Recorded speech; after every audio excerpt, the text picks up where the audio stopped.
Let's see how these look. This is the Mountain Everest Red Switch gaming keyboard. I love this keyboard because it's got a detachable mouse pad and it has a little screen. So this is the before. Now let's see how good we can make it.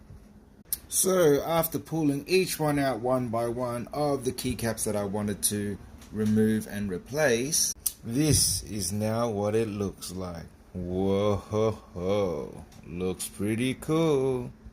Now you can always go for a different color scheme, but I decided to do this where I wasn't going to change every single keycap. I wanted to do something a little bit different and kind of give it a pattern so it stands out a little bit more. And I gotta love that little screen there on this Mountain Everest keyboard. These are PBT keycaps, also known as PBT pudding keycaps.